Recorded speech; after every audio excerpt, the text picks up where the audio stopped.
Welcome to another episode of Make Mental Health Matter, where I have guests, especially on Wednesdays, who really are here to share their warrior story with you. And we also go live on Mondays at 11 a.m. Mountain Daylight Time.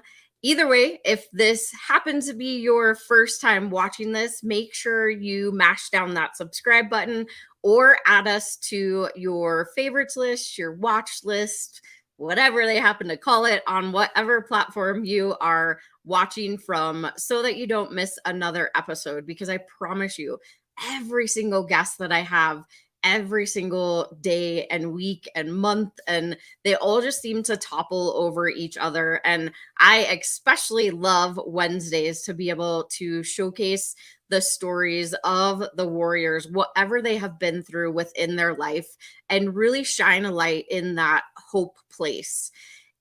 Also giving you the opportunity to maybe see what you're going through or somebody else that you're going through and how you might be able to help them or help yourself. So without further ado, I am very excited for my guest this evening. I will bring him up. Jason, thank you so much for joining me. Thank you, Kelli. It's an honor to be here. I love the intro to the show. I hope I can live up to your your feeling about your Wednesday guests. But thank you for having me on today.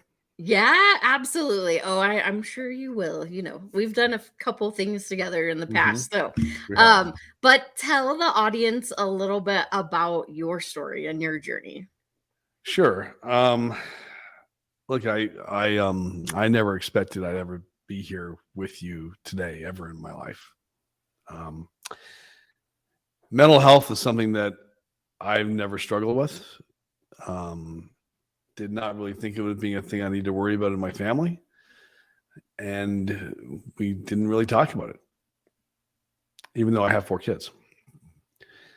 5 years ago this March, unfortunately, and I don't know where else to say it, my son had just turned 14 and he took his own life. We did not see the signs. We weren't looking for the signs, to be honest. And we missed things. I missed things. And that launched us into a new part of my life where everything changed. And so it's been a very challenging 5 years, figuring out exactly how to live, what to live for, and everything like that. I can say that I'm very, very proud of my family for how they've come through this. My wife and I, although we deal with this differently, I speak very publicly. She doesn't. Grief is a very individualistic thing, but we're still married after 30 years. It's 30 years this year. My daughter is 24 and is getting married on Saturday. And I'm officiating the wedding, which is great considering there was a couple of years in there where her and I didn't talk because we didn't see eye to eye on all this. My oldest son, Derek, is 26. He's getting married in August. So we've got lots of stuff going on. And my youngest son, Kyle, now is 21 and figuring his life out. So the kids have all come along really, really well through all this. It's obviously terrible. It's sad. It's everything you can imagine and a whole bunch you can't imagine. And I hope you never have to imagine. But all things considered, I think we've done pretty well. So what did I do? Well, after Ryan passed, I wanted to make a difference. I'm a business guy. I own companies. I coach CEOs. I do that kind of thing. So probably ego's a little big. I thought that I was going to come in here and make a huge, big difference in the world. And I was going to end teen suicide. That was my stated mission when I started this whole thing 5 years ago. Because in my mind, I thought, well, everybody's out there trying to raise awareness for it, but we already know about it. So let's end it. And so I put together a plan because I was arrogant and I was angry and I thought I could do it better than everybody else. Now, a few years passed and you get a little more, you grow up a little bit, you mature a little bit, you realize that, as I realized very quickly, there's a lot of amazing people in this space, in the mental health space, who are really trying to make a huge difference. And some of them are making a huge difference. There's just not enough of them. And the problem is growing so big that it's hard for us all to get our arms around. Now, I will say that my original concept of ending teen suicide by the year 2030 was not impossible. We just have to go and we have to fix the schools. We have to fix the government. We have to fix the medical system so they actually want to refer out and pay attention. The schools so they want to pay attention and talk about it. The government so they actually put money towards it and things that actually make a difference. We have to fix social media, the parents and the kids. If we did all those things, we would end teen suicide, at least cut it down dramatically. But realistically, those are all really hard things to do. So when you take a look at where we are today, I don't care if you're a Democrat or a Republican. It doesn't matter to me. I don't care. But we're not doing enough for mental health from a government standpoint. We're not doing enough to help people. We're not doing enough to help kids. We're not doing enough to legislate the ways we can help kids. We have a homeless crisis across the United States that's primarily, or at least a lot of it, is a mental health crisis. We have shootings on a regular basis that are tied to mental health crises. So the government's not doing much for you, and I don't think they're going to change. The schools struggle. And there's great people. There's great principals and superintendents and teachers. But they struggle because there's so much to deal with, from the fentanyl crisis to the mental health crisis to kids not testing well, not showing up to school, the vaccines, you name it. If I would not want to be a superintendent, a principal, and maybe not even a teacher in today's day and age. So they're only going to be able to do so much. So what I really stumbled upon over the last little bit is just the whole idea that I can't end teen suicide. We can't end teen suicide. We can make a huge dent in it, but the question is how, and my answer is, as parents, we need to own our children's mental health the way we own their physical health. We need to be the ones who are out there paying attention, know what to look for, and know what to do when we see it. That makes sense, Kelli? Yeah, definitely. It's I like to look at it this way. When people say, well, what does that mean? I'm like, okay, well, let me help you. If it's Monday morning and your 13-year-old walks into your room or walks out for breakfast and goes, I have a stomach ache, I don't think I should go to school. The first thing we do is what? What comes into our mind first thing? You need to go to school. You're probably lying. You just don't want to go to school. So are you really sick? Yeah. Right? That's a natural reaction. Look, I raised all my kids. I'm like, you don't want to school? Come on. What's wrong with you? But then we go, okay, wait a second. All right, let's give you the benefit of the doubt, even though I think you're still lying. Where's it hurt? And they go, it hurts right here. And you go, really?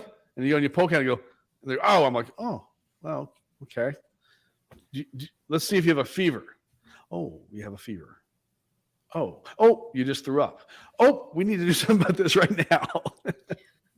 And we go into full on, let's take care of you mode. And that's what parents do, right? You break an arm, we fix it. Mental health is a little different because it's not that easily fixed and we don't want to go try to fix it.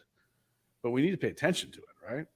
Because far too often now what ends up happening is that same 13-year-old comes home from school one day and goes, I broke up with my boyfriend or my girlfriend, and I don't see a reason to be around here anymore. I'm just so sad. I'm depressed. And we go, dear buddy, that's ridiculous. If they don't see you for who you really are and how amazing you are and what your mom and I see you as and your dad and I see you as, and then they're crazy. There's so many other people in the world. You are only 13 years of age. You're going to date 100 people before you ever get married. There's so many people. And we go all, because what are we doing? We're trying to make them feel better. We're trying to fix them, right? And maybe with a lot of kids, that's like, yeah, thanks, Dad. That actually helped. I didn't look at myself that way. Maybe, right? But with some kids, it's like, you don't get it. My life's just over. I don't want to be without this person. And all they really want you to do is listen. They don't want to be fixed. But we want to go fix it. So when I say own your kid's mental health the way you own your kid's physical health, I'm not saying go fix it like you take it to the doctor. You go fix that problem as it's a medical problem. I'm saying understand that it exists, and now you have to do something about it. You can't brush it under the rug. You can't pretend it doesn't exist. You can't say that there are no mental health issues, because I know my stories about the suicide of my son, and God wish it wasn't, for sure. But that's not what I like to talk about. Because the chance of your son or daughter dying of suicide is probably not that high. I mean, it's the second leading cause of death of kids in the United States. I understand that, right? 70. I mean, Kelly, do you know the stats recently if they came out with the latest ones? Because I know in Colorado, it's actually the first leading cause of death for ages 10 to 14. Yeah. So it's a big number. I'm not saying it's not a big number, but in the big number compared to how many kids there are, no, it's a small number, right? Kids don't usually die though, so that part's big. But what I'm trying to get at here is that the chances of you going through what I'm going through right now with my family, probably not that big of a chance. But here's what there is a big chance of you going through.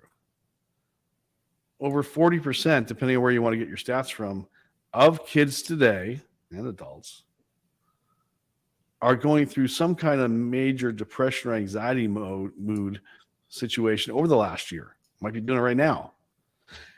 And they have it reoccurring in a lot of cases. And that's no way to live. To be constantly depressed, to be constantly anxious, to not know where you fit in the world. That's what we're really talking about today. That's the mental health aspect that I want you to try and help your kids with. That I want you to take seriously. And the struggle is, for half of us, just call it half, 60% of us, we've never been depressed. We don't know what it's like. Therefore, we don't necessarily think it's real. And we also don't, and maybe if we think it's real, we go, yeah, but does it really make you feel that way? Is it really that debilitating? Come on, aren't you being a little dramatic? You can't get out of bed? What do you mean you can't get out of bed? You can always get out of bed. You just got to move the blankets and move your feet. Like, what's the deal? What do you mean you can't eat? Everybody eats. We don't get it, right? And I'm not making a knock on anybody who doesn't get it, including myself. But I am going to tell you that it's real. And if you act the way I just kind of acted there, you're going to drive people away from you and not bring them towards you. How's this resonating with you, Kelly? Yeah, no, I mean, you're preaching to the choir, of course, that's where my heart is. And there's so much goodness in what you just shared. And I appreciate you being vulnerable and transparent with your son's story. It's never easy by any means to lose anybody in our lives, but to lose a child and at such a young age by suicide is, it can be devastating and debilitating for people. And to be able to shift and pivot into, as you talk about in public, about your story and being able to be honest. And like you said, everybody processes grief differently, even through your own family.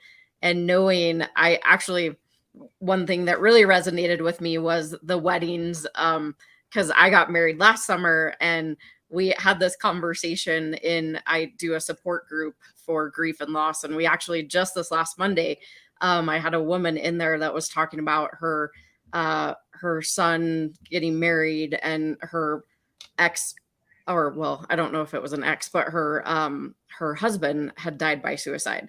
And they were talking about how he wasn't going to be there. And also she had lost a child to suicide. So lost a husband and the child to suicide. And ultimately the wedding thing was what we were talking about. And it brings up a lot of emotions around any, I think, events in general, but more specifically, at least for me, around the wedding thing. So, and you have two coming up.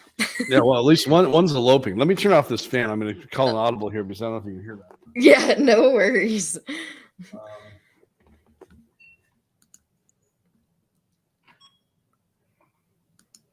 It's definitely one of those, the background noise.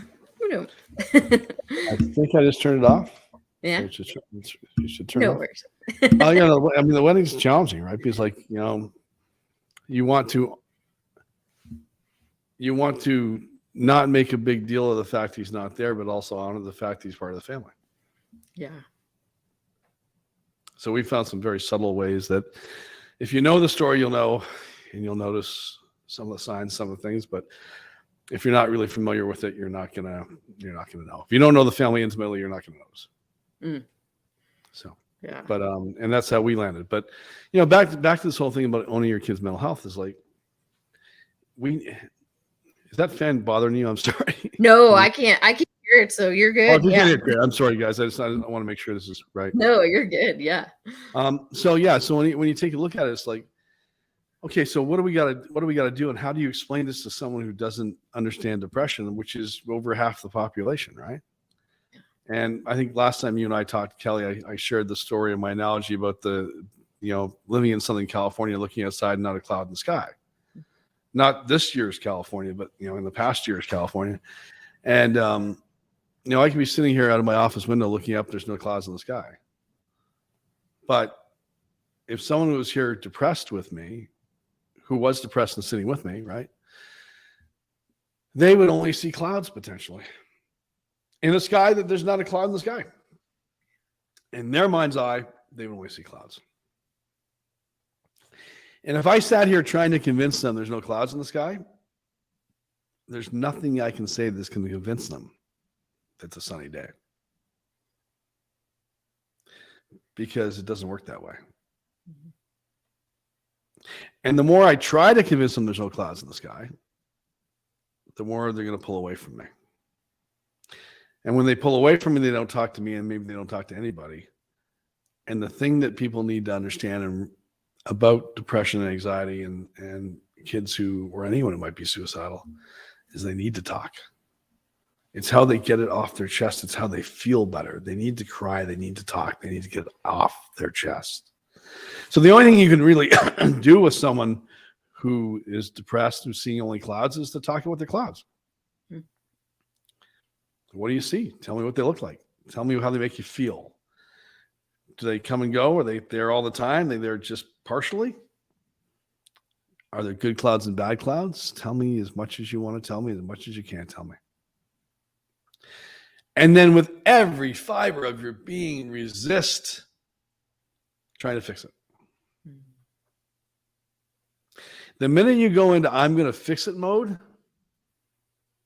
they're going to shut down and go, I shouldn't talk to you again.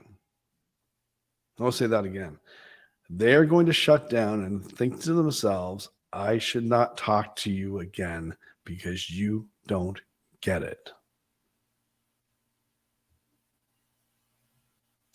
And I know, to everybody out there who's my age or wants to fix things because they're a dad or a mom, that's what they do all day. Yeah, it's hard, right? Because you're going, no, I can fix this. Not that way. So how do you fix it? You listen. You love them. You tell them they have a safe place to talk, that you can talk to about anything they ever want. And you do this in such a way that you're open and say, you can call me, talk to me any time of the day or night. I will be there for you, and I will not judge you. I will not try to fix it. I'll just listen. That's what people need who are feeling this way. They don't need you to tell them it's going to be okay. They don't need to use your great logic that you use in business and life all the time to tell them how life's going to be better. That's not going to help. There's a place for that. Look, I own businesses across the country. I coach CEOs. I get calls every day, all day, from 5 a.m. till 7 o'clock at night. Jay, I've got a problem. It never starts off, Jay, let me tell you a great story about what happened to us. Jay, I got a problem. Okay, great. Tell me your problem. Here, what are you going to do about it? Well, here's what I think I'm going to do. What should I do? Here's what I think you should do. Great. Oh, call me back when you're done. That's my day, right? Fixing people's problems. That does not work in the mental health world. The more you can get them to talk, the more they're going to feel better. I mean, imagine this. Imagine a pressure cooker on a stove. It's going to, the thing that's all buttoned down, right? And the pressure's building because the steam's building. Eventually, if that steam builds too much, that thing's going to pop. And what do? You dial the little dial at the top, and the steam comes out, and it releases the pressure, and the thing doesn't pop. That makes sense? And that's what happens when people talk about their depression, their anxiety, their suicidal thoughts, all the things they hate, all the things they don't like, all the things they don't like about themselves, all the things that are painful for you and me to listen to because we don't understand it, but it's helping them. There's, again, so many things like inside what you were saying. And what we're going to do really, really quickly is go to the sponsored message, but then we're going to come back and I kind of want to dive into a couple more things that you brought up around how we can really help in general. And I think listening is a huge, huge part of that. So we'll be right back after this sponsored message and we'll dive more into that.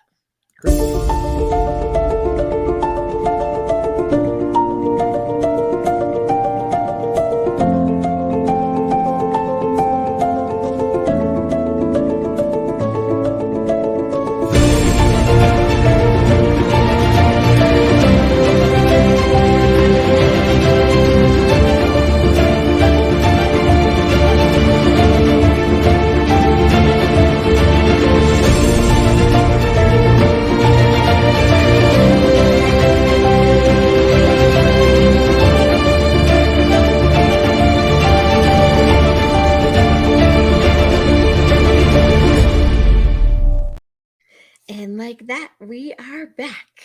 So if you are just joining us now, I am talking to my guest, Jason, and we have been really talking and diving into his story about his loss of his 14-year-old son 5 years ago, but also really having this conversation about how we can help our youth and how, as parents, we can really start to recognize the signs or see or listen for the symptoms. And also, how can we be that sounding board for our youth in general to be able to communicate how they're feeling versus shutting down their emotions by trying to fix them. And what I love about what you were talking about is and I talk about this a lot too, because education is everything that I do centered around mental health and suicide. And I talk about it with non-suicidal self-injury when you have that boiling pot and somehow you have to release that pressure or the steam. And that's really what most adolescents utilize self-harm for, is to release some of that steam. And I talk personally because I was a cutter when I was younger, and I knew that there was just these emotions inside me that I didn't know how to express, but it was a learned behavior for me. A friend taught me how to cut and self-harm, and it was just the way for me to release versus having to talk to my parents, because it wasn't that space like you were just talking about. And I'm not saying it wasn't a safe space, but it just wasn't a space that was there fully for me to communicate. But that was, back in the 80s, we didn't have nearly the information that we have today. But I think what you were saying is just so important, is that listening aspect, the listening and unpeeling the onion, right? Like, kids in general have so many layers, and we're oftentimes as parents just seeing the surface. So how do we really start to unpeel those layers and truly listen without fixing? So I think that was really great how you said that too. And that's where you have to think about, what does the therapist really do, right? Because what I'm basically saying, you need to learn how to be your child's therapist without going to school. So in the basics of what a therapist does, and there's a lot more to it than what I'm going to say, so I'm not trying to offend any therapists out there, but they're going to get you to talk, and they get you to talk more, and they ask you questions and make you talk more, and they get you to talk more, and they ask you more questions, get you to talk more. Tell me how that makes you feel. Tell me more. Tell me more. Is there anything else to that? Why do you think that is? Just more questions. The more they talk, the better they feel. But let's talk about a little bit, like, how do you get them to talk to you? And why don't they want to talk to you? Which is probably even a more important question than how do you get them to talk to you? Like, why do my kids not talk to me? What is it about me that my kids don't want to talk to me about? So we've been spending a lot more time with kids. In fact, I'll be up in Oregon at the Youth Era has a great space up there. We're going to go visit a bunch of kids and talk to them. I was talking to on Monday. Saginaw School District brought in a few of their top kids yesterday to speak to me. And it's fascinating when you talk to kids. Like these are kids in Saginaw in Michigan is a very challenging area to grow up in. And these kids were top of their class and still struggling. You know, top football players, valedictorians, Rosa Parks scholarships. And I learned a lot in the 45 minutes I was talking to these kids for, in the hour, whatever it was, just about how they feel. And here's some of the things they said that I'm like, wow, I hadn't thought of it that way. I don't want to tell my parents how I really feel because my mom works from 6 a.m. till 10 o'clock at night because she has to work 3 jobs. She's a single mom. And she's got enough on her plate. She doesn't need to know how I feel. I can deal with it myself. And that really made me think about, like, wow. And as I talked to more of the kids, they're like, yeah, we don't want to burden our parents. And this isn't just these kids, right? I talked to a lot of kids. They don't want to be a burden. They think they are a burden to you if they share with you how they feel. You're already too busy. You've got all this stuff going on in your life. They don't want to be a burden to you. So somehow we have gotten to the point where our kids, and I think it's more often than not, feel like we're a burden. And why is it? Well, we're really busy. We got a lot going on. They're like, hey, can we talk here? Yeah, can we talk in an hour? Right? And look, I'm not blaming anybody. I'm probably the same, right? We're busy. We're working hard. It's a lot more expensive and complicated to keep a family and a household going. There's 2 parents working. We've got our own issues, right? But our kids aren't always feeling like we're there for them. Or they're feeling like if I bring up this problem, they don't need to hear about it. I'll be fine. So that's one thing, is how they feel that way. The other thing is that they're intimidated by you. And you can tell me that, no way, my kids know I love them and they're not intimidated by me. I'm like, yes, they are. They are. You want to know why? You're still their parent. You're still in charge. You're still bigger than they are. Even when you're not bigger than they are, you're still bigger than they are. When you think you've got that giant 16-year-old boy who weighs 200 pounds and you're 140 pounds or 120 pounds, you're like, he's not intimidated by me, but I'm sure as hell intimidated by him. No, he's scared to death of you because you're still his mother. And what you think of him matters more than you can ever imagine. So their kids are intimidated by you. Now, how do you fix that? Well, it's not easy, and it's probably okay to have a little bit of that, right? I don't want my kids to not take me seriously. I don't think that's going to be a good thing either, right? I don't need to be my kid's best friend. Some parents think they do. I do not, right? I do not need to go party with you and have you think that I'm your best friend. That's not my job in life. But here's what we do when we try to talk to them, and this is what drives them nuts. We do what we think we're going to do in life. 2 adults sit down. What do? They stare into each other's eyes. So I know that, you know, Kelli, you're listening to me. I'm listening to you. I'm looking at your eyes right now. You know, I'm paying attention to you. I am only focused on you. You're only focused on me. That's how adults have conversations. Well, you're supposed to kind of have that conversation that way. Kids hate it. Oh my gosh. They don't want to look at you when they got something serious to tell you at all. They can't do it because they don't want to disappoint you. They're intimidated by you. They're embarrassed by what they have to say. The list goes on, right? So when you try to sit down and have this conversation face to face, man to man, man to woman, whatever you want to call it, woman to woman, because that's what we do as adults, and we stare at each other's eyes and have a real conversation, your kids are going to hate it. Think about, I grew up Catholic. I don't know who anybody else did, but I did. You don't have to say you're sorry. I'm already past it. And if you are Catholic, God bless you. But, for those of us who grew up Catholic, we went to confession. And if anybody has seen a confessional either for real or in a movie, they are designed very specifically where the priest is over here in a wooden box and you're in a wooden box next to him. There's a little cloth in between. You do not see the priest's face. The priest hears your voice. You look straight out at the wood, at the wall, not at the priest. The priest doesn't look at you. I don't know. He might be looking at you making faces, but you have no idea. He tells you to go. I guess, it's always a he. He tells you that you need to go, do your 5 Hail Marys and be nice to your mother. And you go, okay, and you leave. And because you're not looking anybody in the eye, that's the whole concept of confessionals. You can be more honest. Maybe.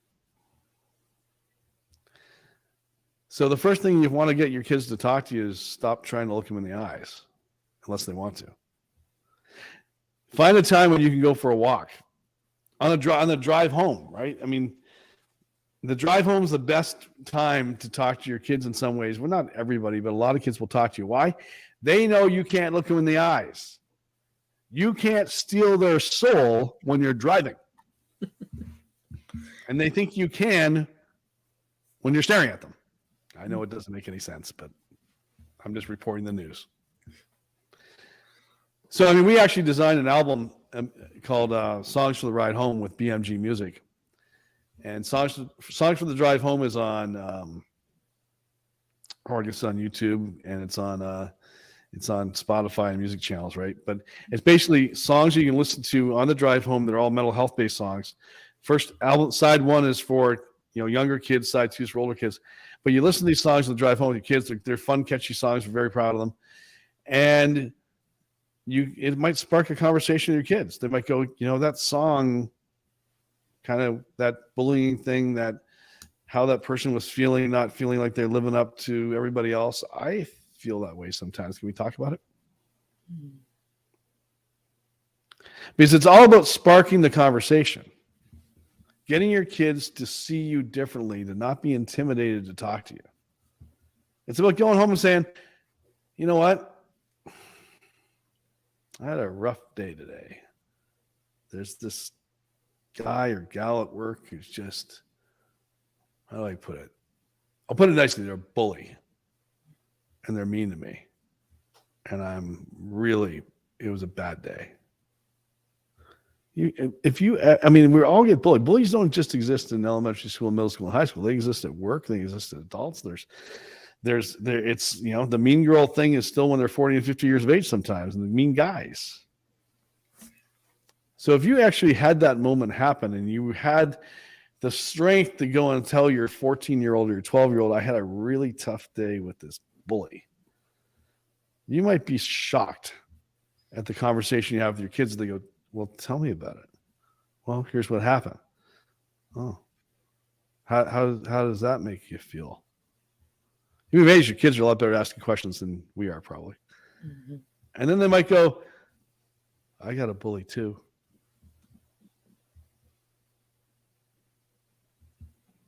And now you're having a conversation. I know personally with my 8-year-old, of course, I love the fact that I have these tools now to be able to start it at a younger age. But we have those conversations about bullies, and we've had a lot more conversations than I ever thought I would at 4 and 5 and 6 and 7 and 8. And the pressures today, and I know that they talk a lot about all these things at school, and they do all the drills, and they do more drills than we ever had to do in school. And so that sparks conversations. But I think, like you said, the important part of that is continuing the conversation. How do we continue that conversation? And I love that you have the music to be able to play those on the drive home, because maybe it will spark a conversation. And I know we also do have conversations around some of the music that come up, like words that should or should not be used. And so it's just really important to have these open, honest conversations, but also understanding that you may, as the parent, not be that person that they're going to open up to. And that's okay. They may, like you said, they could still be intimidated by you.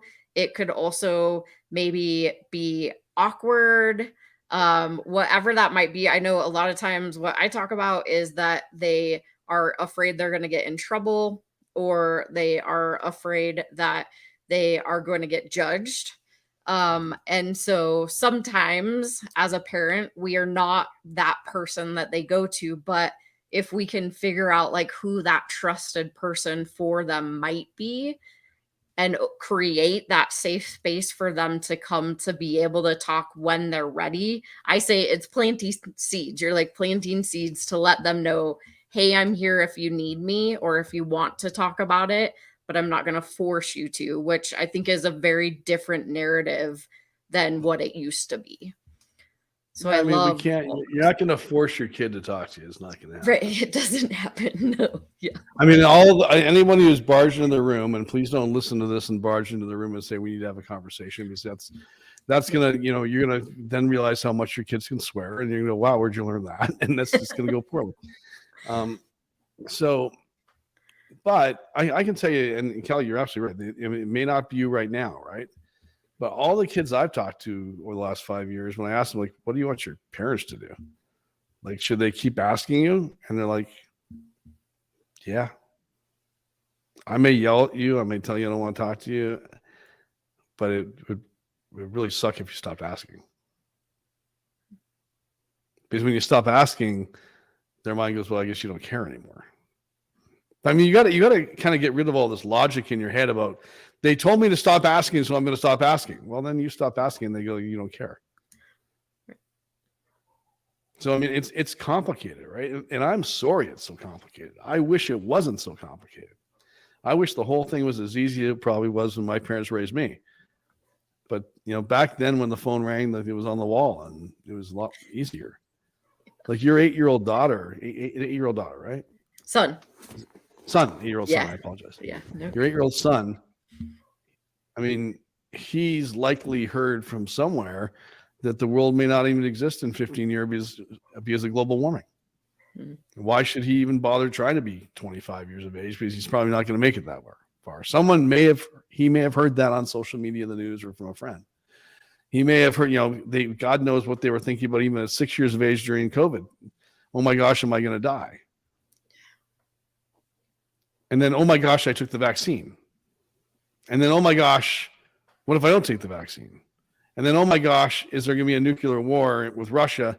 And if it's not Russia, are we going to get invaded by China? And their world, because of their access to news and everybody else's access to news and how crappy the news is and all of that, their little brains are running, like, just firing constantly. Constantly spinning. Mine didn't as a 13, 14-year-old kid. I mean, you go play and you're done playing and you think about tomorrow, and there's nothing about it. Never crossed my mind whether the world would exist in 5 years. Right? Because I was 13 and there was 6 o'clock news and 7 o'clock news, and why would I watch it? That's what parents do. You could not have a current affair conversation with any 13-year-old child 35 years ago, 30 years ago. It wasn't possible. You can have very deep, insightful conversations about current affairs with a 12-year-old now, and they may make you go back and go think, well, where did you find that? Because I hadn't read that yet. Yeah. because they're that well versed in what's going on. And it's scary that they have to be. So we have to pay attention. We have to have talks. We have to talk to them. We have to share what's going on in the world. We have to talk about social media. You're not going to put that genie back in the bottle. I talk to lots of parents saying, I'm not giving my kids a smartphone. I'm like, congratulations. You know what you should do is you should give them no candy either. So when they go to their friend's house, that's all they do is gorge on candy. When they leave your house, they blow up from eating too much candy. I mean, you gotta, everything in moderation is life. Teaching people moderation, teaching people how to do things. I mean, you go back in this, I mean, I had this conversation today going, parents think they do their kids a favor by telling them, they're 17, 18, 19 years of age. If you have a drink, if you drink it all, you're going to be in so much trouble. And I'm going, how about no matter what happens, and when you screw up, and I hope you don't, you can call me and I'm going to take care of you. Please don't get in that car. Please don't drive home. Please don't get in a car with someone's drunk. I will take care of you. Just don't do that. But lots of us want to say, you can't do that. I'm not sure that's the best method. You can't, then we say, you can't be upset about breaking up with your girlfriend or your boyfriend. You can't be upset about the fact that, your grades aren't where they want to be, or you didn't get on the football team. Sure they can. It's emotions. I don't know. Am I making sense today, Kelly? I mean, yeah, no, I mean, at least for me, I totally resonate with what you're saying. And I think this is a really important conversation because oftentimes, and I know you get similar people coming to you, like, how do I talk to my kids? What do I do about X, Y, Z? How do I just have this conversation in general?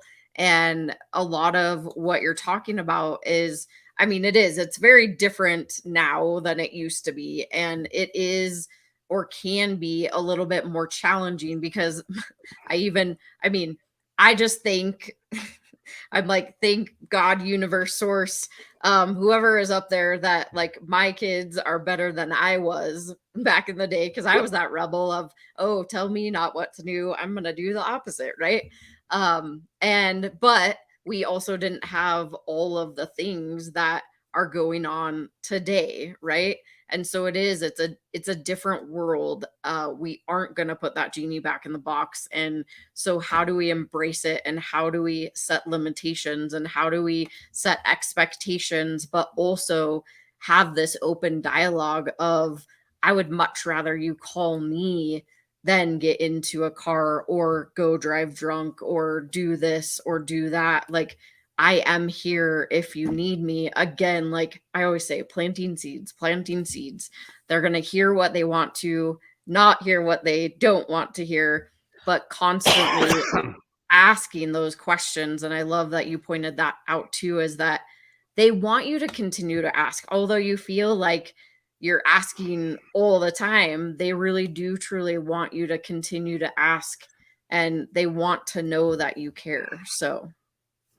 And even if you think, and this is something I'd probably like your opinion on, I obviously want your opinion on, is even from a cutting standpoint, they don't want you to know because they're embarrassed, but they want you to know because they need help. And they know they need help, but they're afraid of what you're going to say if they tell you that they've been doing that. Is that a fair characterization? Yeah, I mean, a good majority, like what I talk about is it's a negative coping skill, right? It is a negative coping skill. But it also sometimes is a necessary negative coping skill because they don't have the tools or the resources to know what to do instead of. And that was the same for me. Like, I didn't have the communication skills that I have today. I didn't know any better, but it also helps release those emotions when I was younger. The same goes for kids today. Is it's generally a learned behavior. And so if we can build in positive coping skills, that's better, but don't go up to them. Like I always, in my classes, I'm like, don't be deer in the headlights parent. Like, oh my gosh, what are you doing? Like freaking out.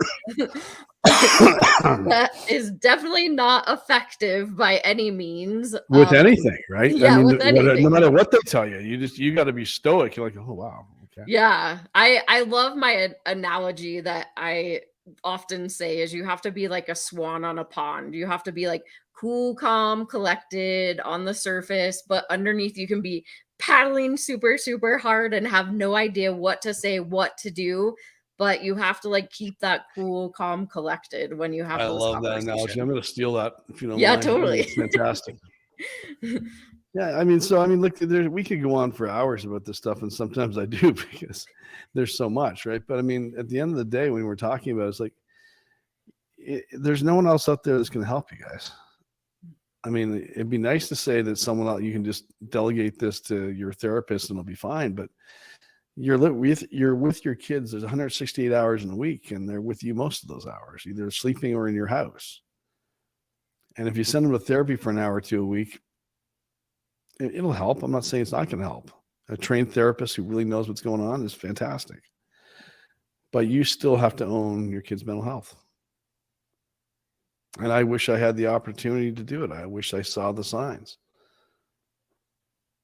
I wish I wasn't here today, even though I'm happy I'm here today.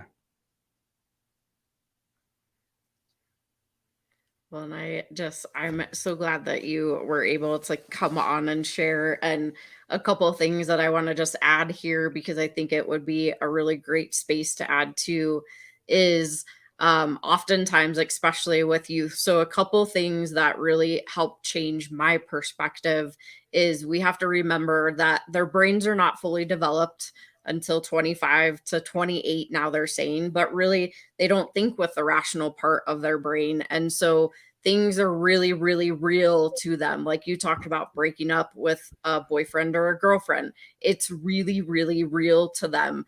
And us as parents, being those fixers, like you were talking about, we want to fix the challenge, but we can't fix it. We need to just understand and we need to listen.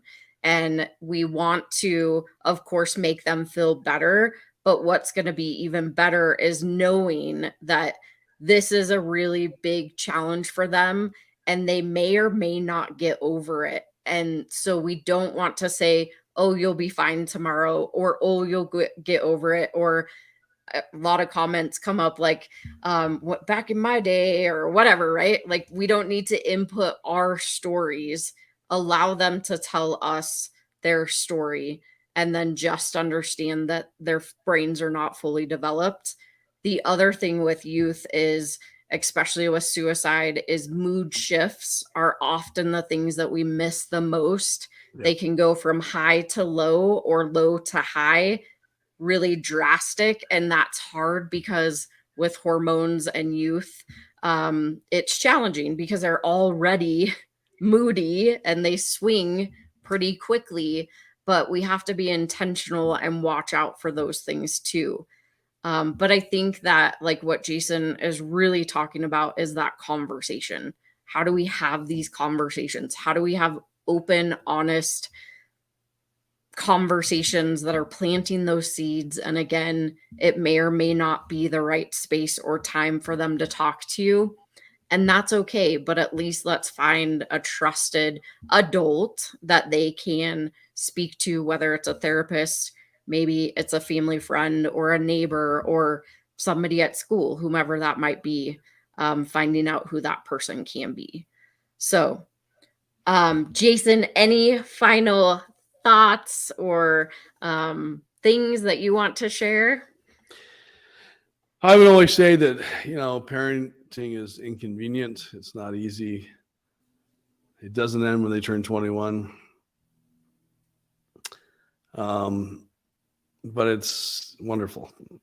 And don't give up. Keep trying. Don't be in their faces as much, but also understand you have to raise resilient kids, right? They do eventually have to learn that they're going to break up with people and they're going to be okay.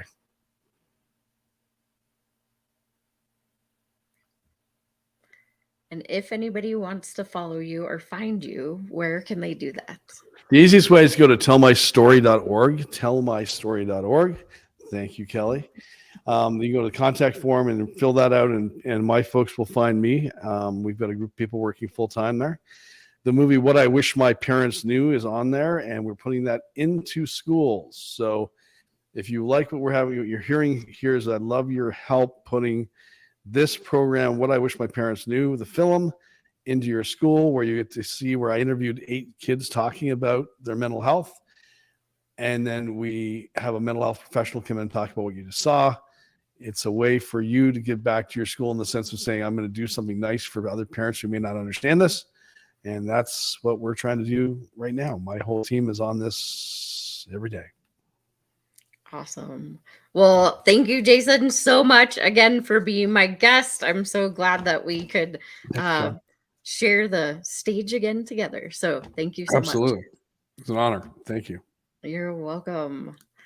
All right, y'all. That was another amazing episode of Make Mental Health Matter. I told you every single guest that I have just gets more amazing, and they just topple over each other. And again, if you happen to be watching this for the first time, please make sure that you add this show into your favorites, your wish list, your watch list. Subscribe, whatever that looks like on whatever platform you're watching. And if you know that this information could help somebody else, please share, because that is the whole point of my entire show, is to bring resources, information, stories of people and what they have been through in their life. Also giving those tools and the tips and all the training, really, and education around mental health and suicide in general. So again, be sure to like, subscribe, share, and join us next Monday is the next episode at 11 a.m. And then we'll also be back on next Wednesday at 7 p.m. So thank you so much for watching, and have a wonderful evening. Bye, y'all.